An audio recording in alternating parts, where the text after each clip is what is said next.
इस वीडियो को लाइक करें, हमारे चैनल को सब्सक्राइब कर बेल आइकन जरूर प्रेस करें। हेलो दोस्तों, आप सभी का हमारे चैनल में स्वागत है। आज के इस वीडियो में हम प्रतिरोध पर आधारित कुछ महत्वपूर्ण प्रश्नों को देखेंगे। तो चलिए देखते हैं ये ऐसे प्रश्न कैसे बनेंगे।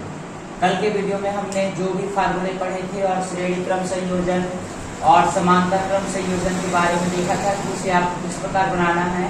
तो आज की इस वीडियो में हम उसी पे बेस्ड न्यूमेरिकल को सॉल्व करेंगे। तो चलिए देखते हैं ऐसे क्वेश्चन को आपको कैसे सॉल्व करना है।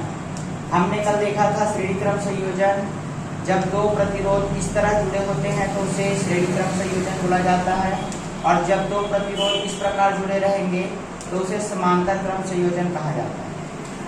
तो इसमें आपको सबसे पहले देखना है कि इसमें किस प्रकार का संयोजन है। तो ये दोनों जो है आपस में समांतर क्रम में संयोजित है और ये दोनों आपस में श्रेणी क्रम में संयोजित है। इसमें आपको ए और बी के बीच का तुल्य प्रतिरोध ज्ञात करना है। तो सबसे पहले हम इस समांतर क्रम को सॉल्व करेंगे। तो समांतर क्रम को सॉल्व करके हमको एक प्रतिरोध मिलेगा। उस प्रतिरोध को जब यहाँ पर आप लगाओगे, ये तीनों प्रतिरोध आपस में श्रेणी क्रम में हो जाएंगे। इस प्रकार आप तीनों को जोड़कर उसे सॉल्व कर सकते हो। तो चलिए सबसे पहले हम देखते हैं इसे कि ये समांतर क्रम संयोजन को आपको किस प्रकार सॉल्व करना है। तो समांतर क्रम संयोजन को सॉल्व करने के लिए आपको सबसे पहले इन दोनों को सॉल्व करना है। यहाँ पर इसे हम ले लेते हैं R1 और इसे ले लेते हैं R2। तो R1 यहाँ पर है 4 ओम और R2 है 8 ओम। तो इसे सॉल्व करने के लिए आपको इस प्रकार सॉल्व करना है। 1/R equal to 1/R1 upon 1 plus R1, 1/R1 plus 1/R2। तो इसे सॉल्व करते हैं। तो यहाँ पे R1 की जगह रख देंगे 4 और R2 की जगह रख देंगे 8। इसके बाद इसे सॉल्व करते हैं तो 1/R, इसे आप एलसीएम ले सकते हो या फिर आपस से मल्टीप्लाई कर सकते हो। आपस से मल्टीप्लाई करोगे तो 32, इससे इसको मल्टीप्लाई करो तो 8 बन जाए 8, इसको इससे मल्टीप्लाई करो तो 4 बन जाए। तो ये हो जाएगा 12/32। इसे आप घटा सकते हो तो 4 किया से घटेगा ये 8 से। तो अगर आप R का वैल्यू निकालोगे तो इसे पलटा देंगे तो R का वैल्यू आएगा आपका 8/3। तो यहाँ पर इन दोनों को हटाकर आपका तुल्य प्रतिरोध मिलेगा 8/3। तो इसे हटा देते हैं और इसके जगह एक प्रतिरोध लगा देंगे जो कि 8/3 ओम का रहेगा।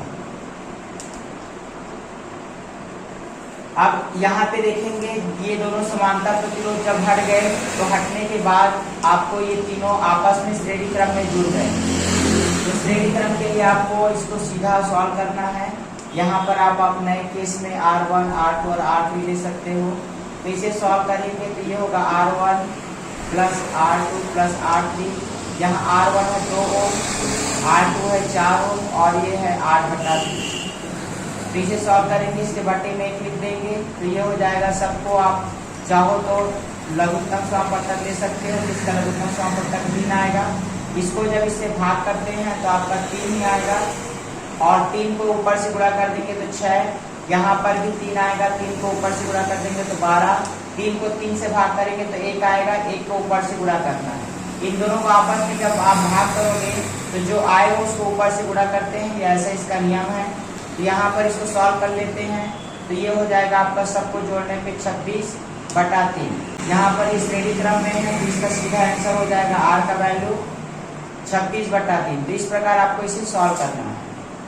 चलिए अगला प्रतिरोध पर आधारित प्रश्न देखते हैं और उसे आपको किस प्रकार सॉल्व करना है उसे भी देखते हैं। तो यहाँ पर अगली व्यवस्था दी गई है जिसमें यहाँ पर सबसे पहले 7 ओम का प्रतिरोध है और उसके बाद यहाँ पर भी आपका समांतर क्रम में 2 प्रतिरोध जुड़े हुए हैं, जिसमें एक प्रतिरोध 8 ओम का है और दूसरा प्रतिरोध 12 ओम का है। और यहाँ पर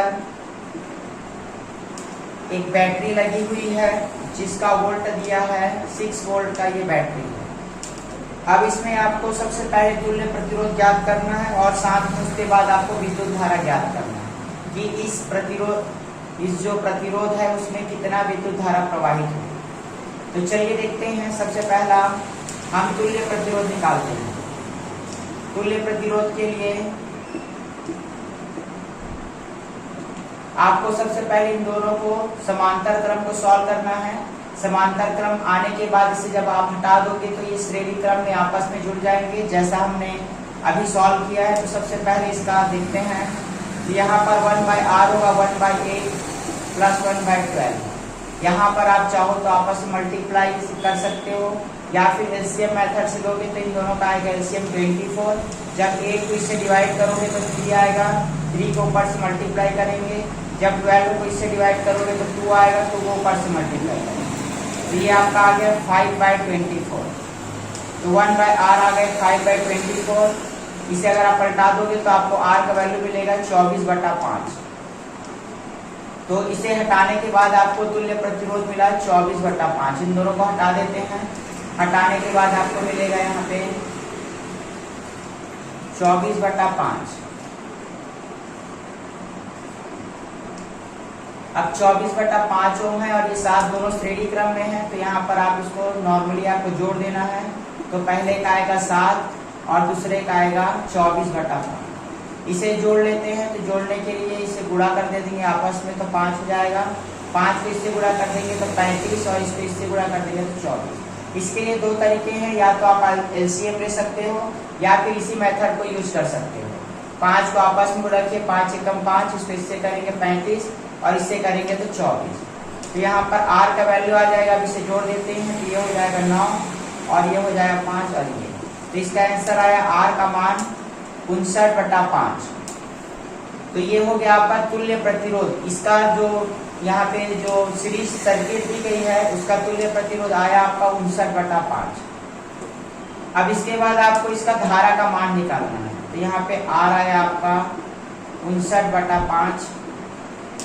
यहाँ पे ओम्स लॉ लिखना है। ओम का नियम होता है V = IR।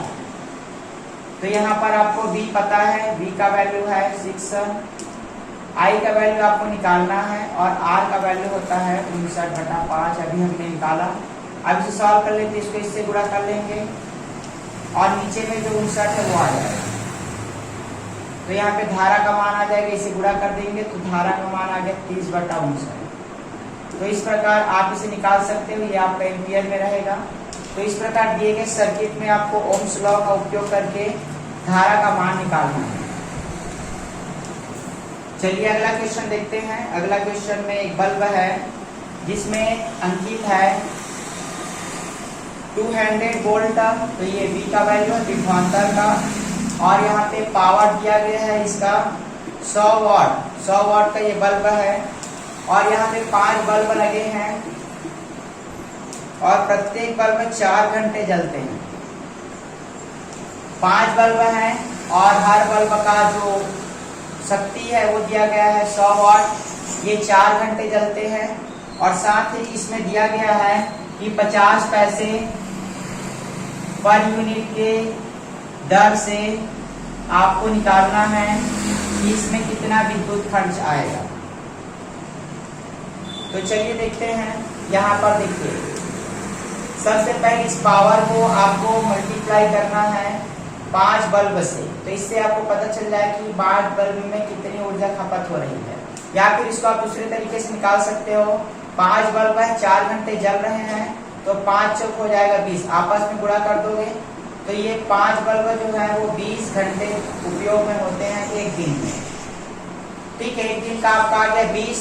अब अगर आप इसको महीने में कन्वर्ट करोगे तो आपको 30 से गुणा करना है। तो 30 से गुणा करोगे तो आपको मिलेगा 600 घंटे।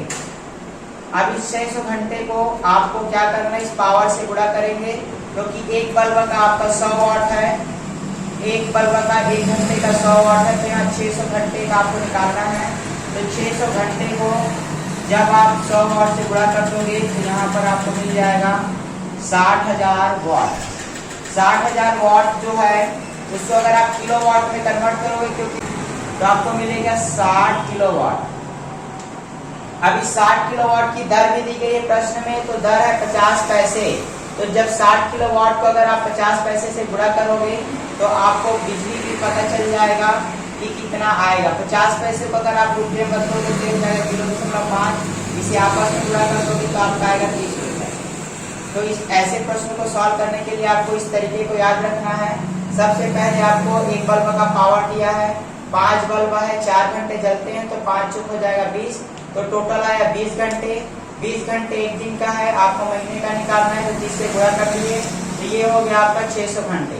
600 घंटे को आपको 100 से गुणा करना है, क्योंकि एक बल्ब का जो शक्ति है वाट 100 वाट है, तो ये हो जाएगा आपका 60,000 वाट। 60,000 वाट को जब आप 1000 से भाग कर दोगे, क्योंकि ये जो है वाट में दिया है और आपको बदलना है किलोवाट, किलोवाट में होता है, तो 1000 से भाग के तो आपका आया 60 किलोवाट।